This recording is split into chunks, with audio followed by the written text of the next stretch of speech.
Uraho neza, ndagushuje kandi nkwifurije amahoro y'Imana. Njyewe nitwa Peter, uyu muyoboro wacu witwa Ijwi TV. Nguhaye ikaze muri iki kiganiro. Twinjirane mu rukiko rw'ibanze rwa Kicukiro, wiyumvira ibyahabereye ubwo Madame Victoire Ingabire Umuhoza yaburanaga.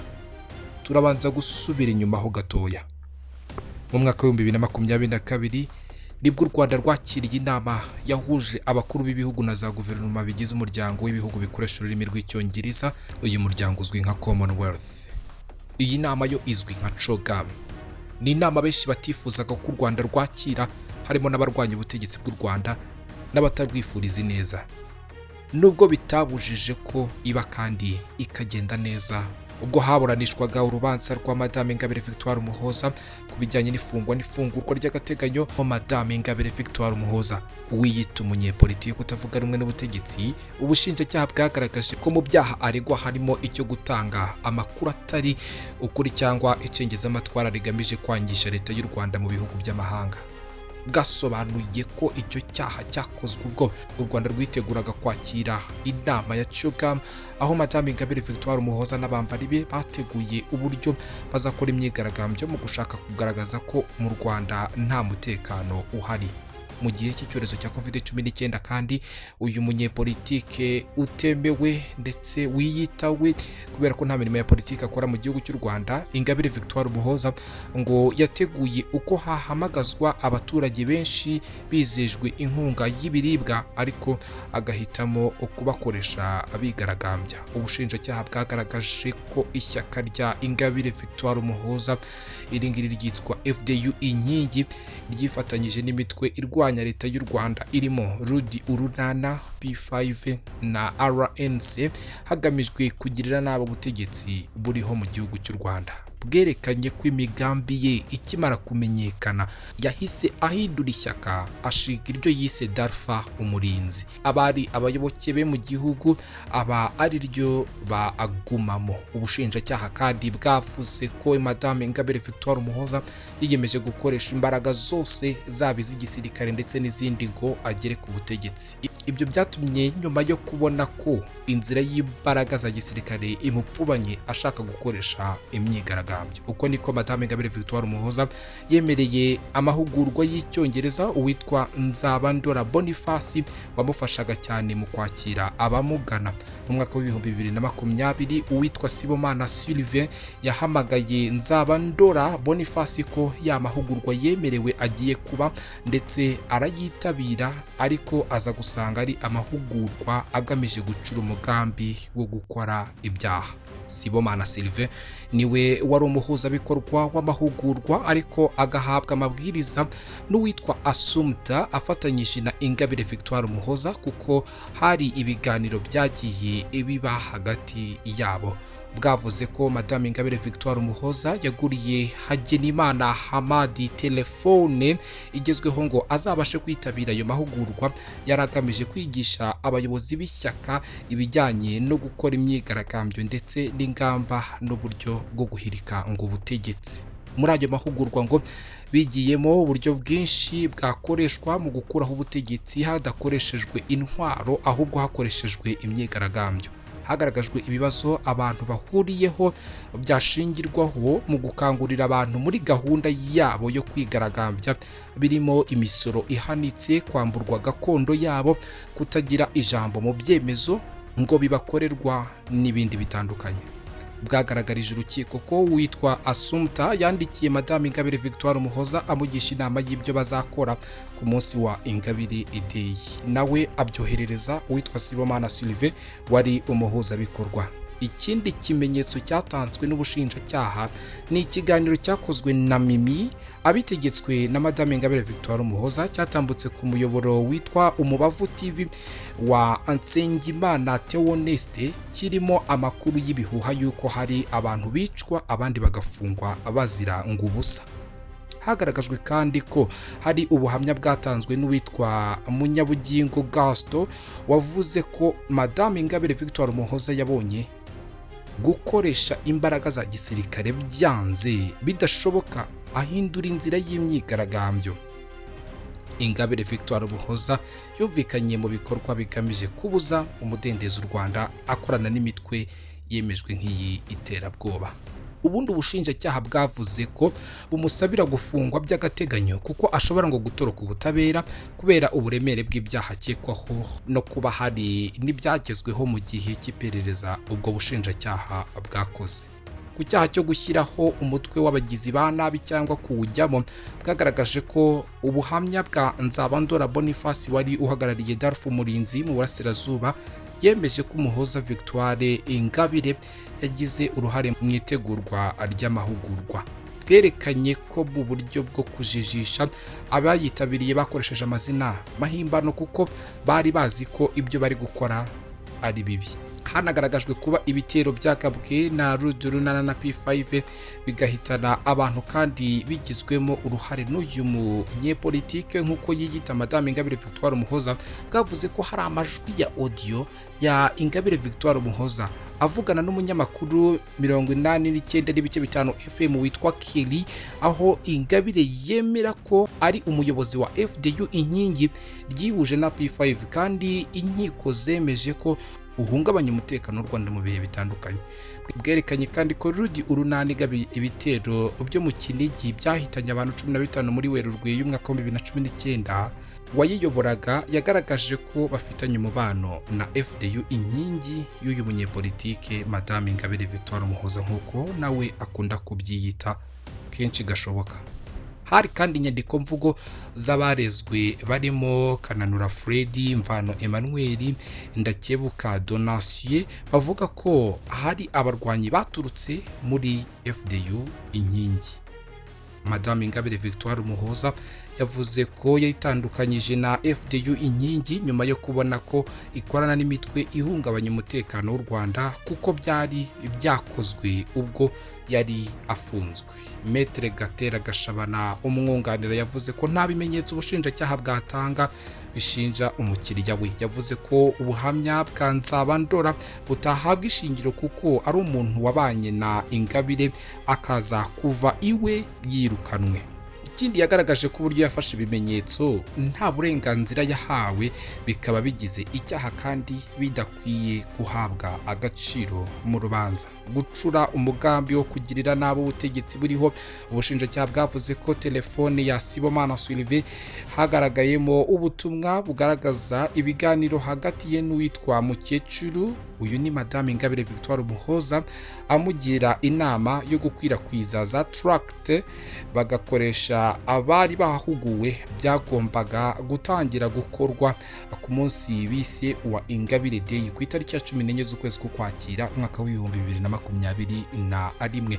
Uhagarariye ubushinjacyaha yavuze ko hari amashusho yafashwe yumvikanamo Madame Ingabire Victoire Umuhoza na Ntamuhanga Cassier bacura umugambi wo gukuraho ubutegetsi, bavuga ko bagomba gushaka abarwanyi bagashaka n'abazabahugurira mu gihugu cy'abaturanyi cy'u Burundi, bavuga urubyiruko ruzi gukoresha iminzani bashaka kuvuga bombe n'uducuma bashaka kuvuga za grenade. Ibi byose ni ibiturika. Ku cyaha cyo guteza imvururu ngo hari audio yumvikanye Madame Ingabire Victoire Umuhoza na Ntamuhanga Cassier bari gutegura imyigaragambyo, bavuga ko bayikorera muri rond-point y'umujyi wa Kigali ahazwi nko kwa Rubangura. Imvugo z'umutangabuhamya Nzabandora Boniface ndetse na bagenzi be bavuga ko bahawe uburyo bwo gukurikirana amahugurwa yaragamije kurebera hamwe ingamba zo guhirika ubutegetsi. Imvugo ya Hagenimana Hamadi wemeza ko yaguriwe telefone na Madame Ingabire Victoire Umuhoza. Ingabire yemeye ko yaguriye uyu mugabo Hagenimana telefone akayinyuza kuri Uwatuje Jose,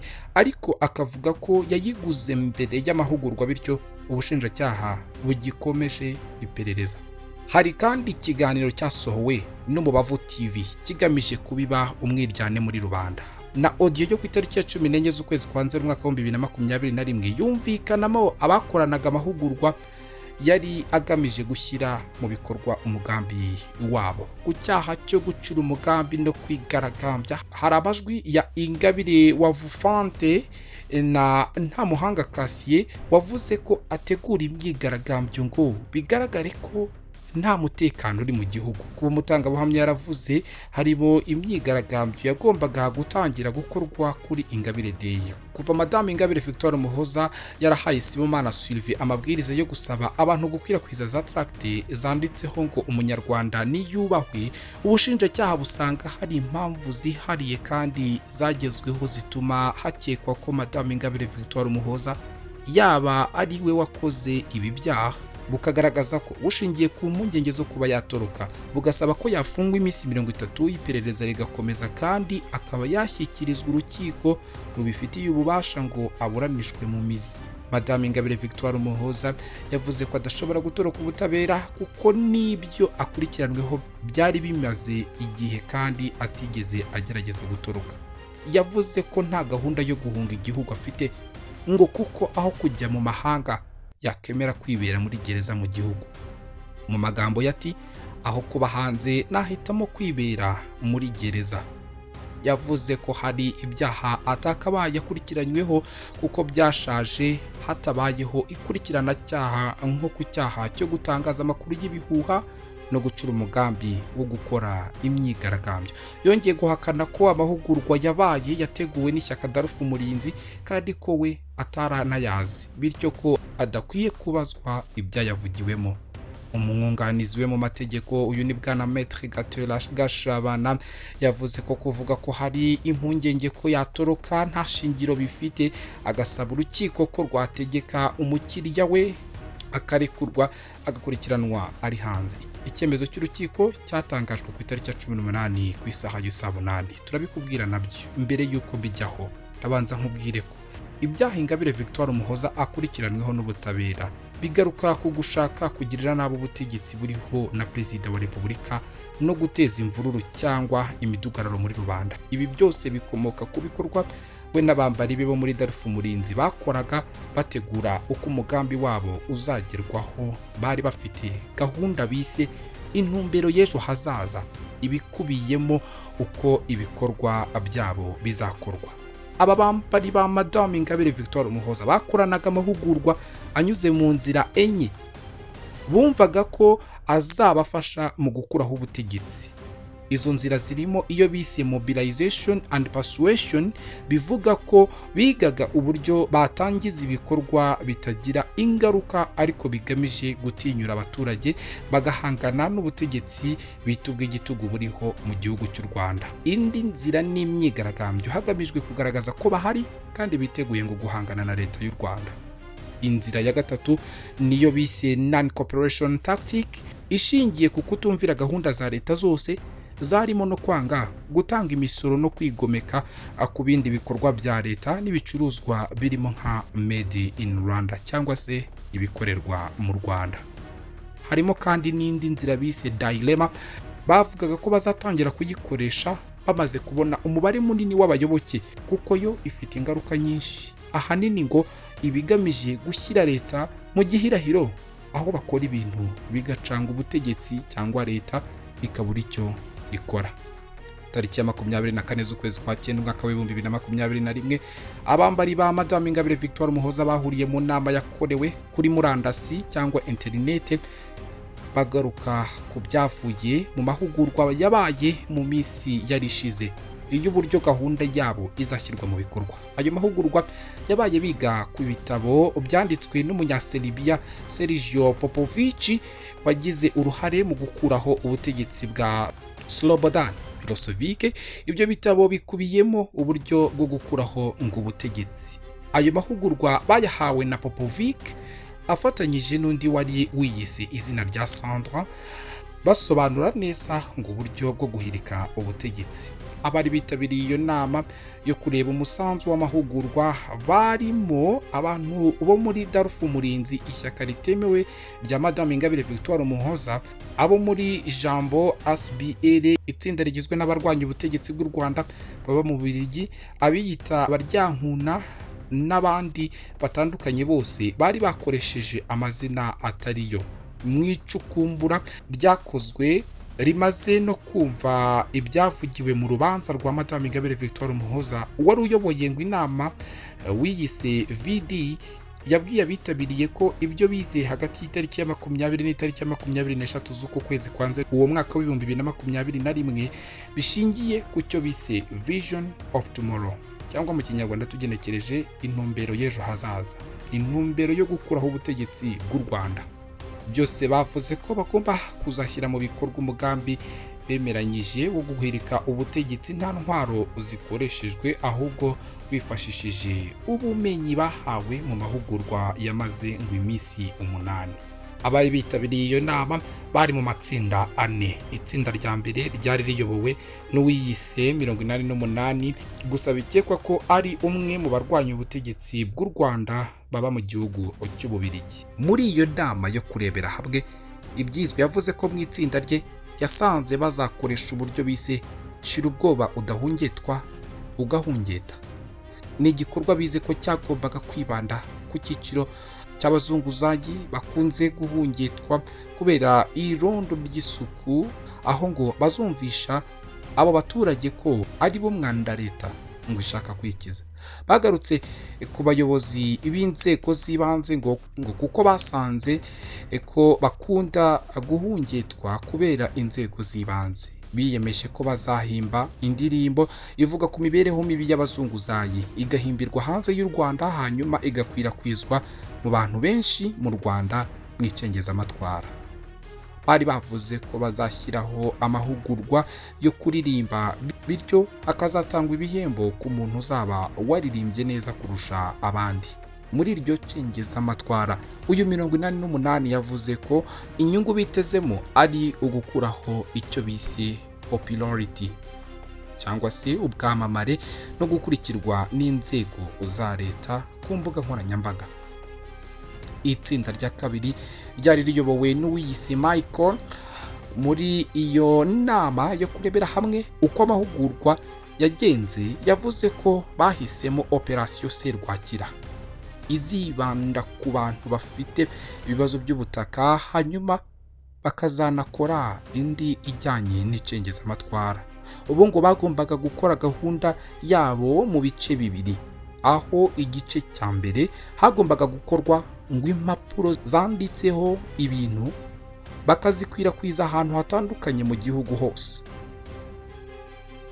Ikindi nuko bagombaga gukoresha inyandiko zanditse ngo turambiwe gukubitwa, turambiwe imisoro ihanitse ku muturage, turambiwe ubwicanyi, ino gushimutwa. Ubwo butumwa ngo bari kujya babuha abamotari bakabunyanyagiza ahantu henshi hashoboka mu mujyi wa Kigali no mu Rwanda hose. Babonaga ko buzatanga umusaruro kuko ngo buhendutse. Inyungu bari biteze yari uko bizatuma abaturage batangira gutinyuka, bagashira ubwoba, bakabona ko ibintu bishobora guhinduka.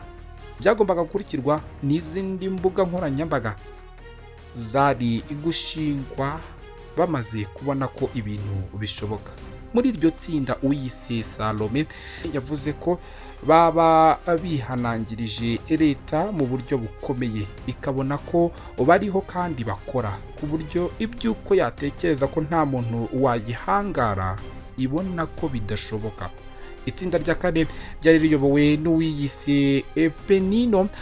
Bo bari bahisemo intego yitwa umuturage imbere.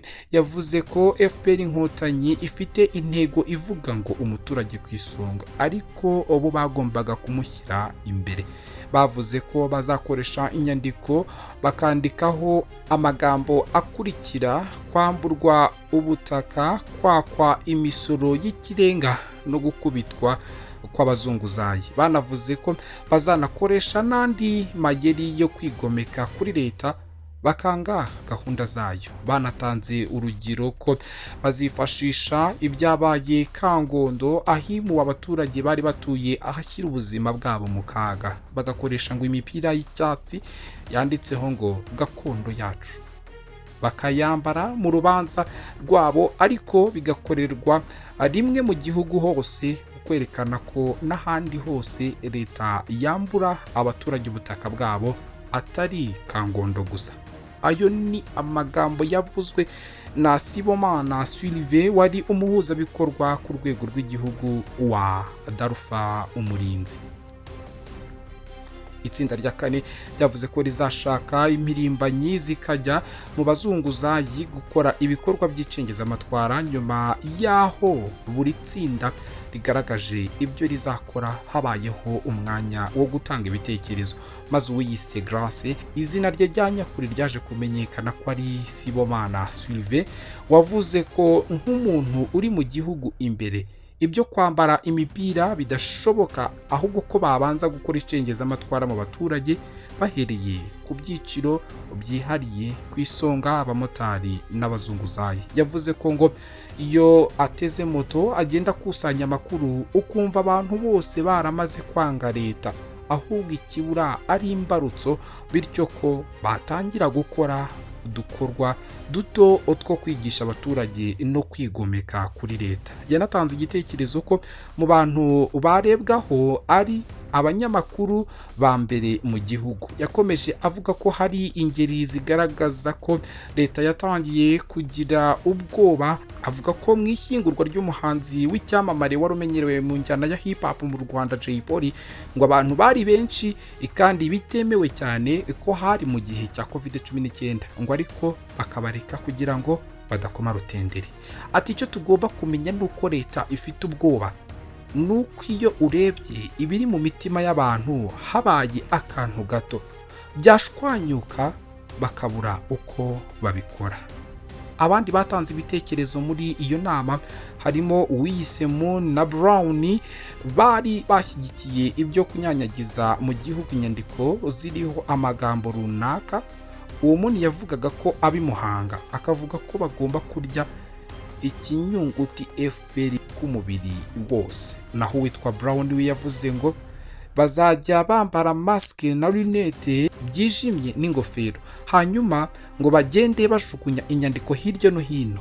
Yavuze ko afite n'umugira wanditseho ngo Safari inyubaha, umugabo wakubiswe n'umudaso cyangwa abangaba bacunga umutekano bagira impuzankano y'icyatsi mu Rwanda.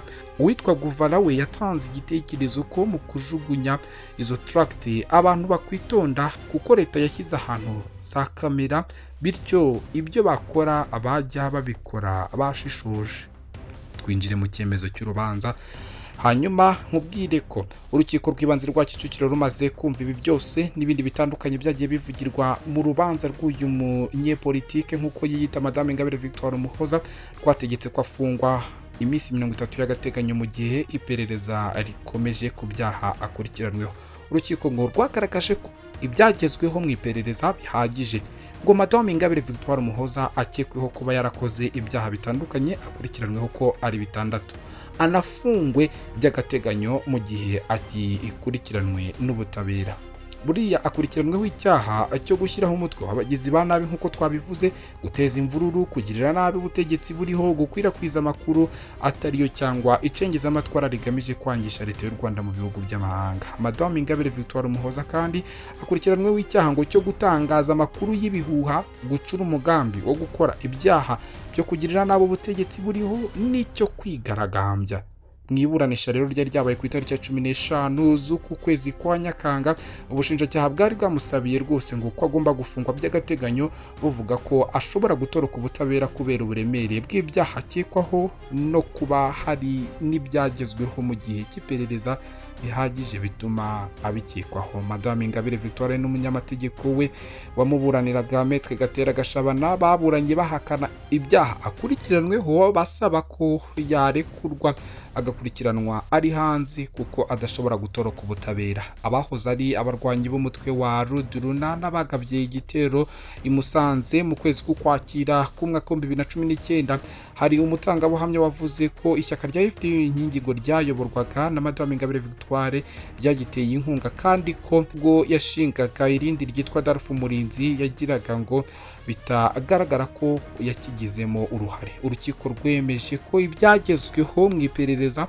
ari impamvu zikomeye zituma ukekwaho icyaha cyo kurema umutwe w'abagizi ba nabi cyangwa kuwujyamo hashingiwe kuri iki kirego cya Rudi Urunana rwagaragaje ko hari amajwi ya Madame Ingabire Victoire Umuhoza aganira n'uwitwa Ntamuhanga Kasiye watorotse ubutabera bwa leta y'u Rwanda ku mugambi w'uburyo bashoboraga guteranga imyigaragambyo nubwo we yabyise ibitekerezo gusa. Uru rukiko rwashingiye kuri aya majwi rugaragaza ko ari impamvu ikomeye ituma uyu wiyita umunyepolitike Madame Ingabire Victoire Umuhoza akekwaho icyaha cyo gucura umugambi wo guteza imvururu muri rubanda. Ku cyaha cyo gutangaza amakuru y'ibihuha urukiko rwagaragaje ko hari impamvu zikomeye zituma gikekwaho kuko ubushinjacyaha bwabigaragaje ibimenyetso. Urukiko rwasanze hari impamvu zikomeye zituma akwiye gukurikiranwa afunzwe, bituma kuba ibyaha akurikiranweho bifite ingaruka ku mudendezo w'igihugu. Rwagaragaje ko kuba Madame Ingabire Victoire Umuhoza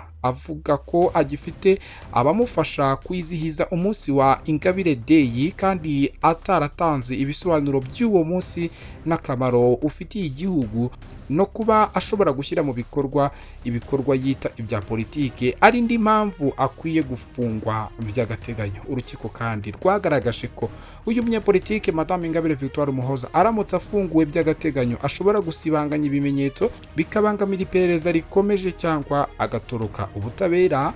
Ingabire yibukijwe ko afite iminsi 5 yo kujuririra iki cyemezo cyo gufungwa by'agateganyo mu gihe yaba cyaba kitamunyuze. Madame Ingabire Victoire Umuhoza yatawe muri yombi n'urwego rw'igihugu rw'ubugenzacyaha Rwanda Investigation Bureau RIB tariki ya 19 z'ukwezi kwa Kamena gushize rubisabwe n'Ubushinjacyaha. Agiye gufungirwa mu igororero rya Nyarugenge Imageragere, aho azajya avanwa agarurwa ku rukiko kuburana mu bihe bitandukanye biri imbere. Maître Gatera Gashabana nta kindi yasubije, yavuze ko bagiye kujuririra kino cyemezo. Nyemerera ngiye ngushimire, ngiye wumvaga kuri mikro nitwa Peter, uyu muyoboro wacu witwa Ijwi TV. Reka kwifurize kugira amahoro n'amahirwe kandi ukomeze kugubwa neza. Ibyegeranyo bigaruka ku nkuru zitandukanye z'abantu batandukanye, amateka n'ibindi bintu bitandukanye bizajya bikomeza kukugeraho kuri uyu muyoboro wacu. Ibihe byiza, ciao ciao, bye. Kefa Advert Producer, gukorera advertisement, kwamamaza bivuga kuri business yawe na documentaire zabiza ubuhamya bwawe cyangwa ku cyari cyo cyose ushaka gukoreraho mwijwi ryiza ry'umwimerere bya kinyamwuga. Nyandikira kuri WhatsApp cyangwa umpamagare kuri nimero zikurikira 0782 82 89 24 78. Advertise with me professionally.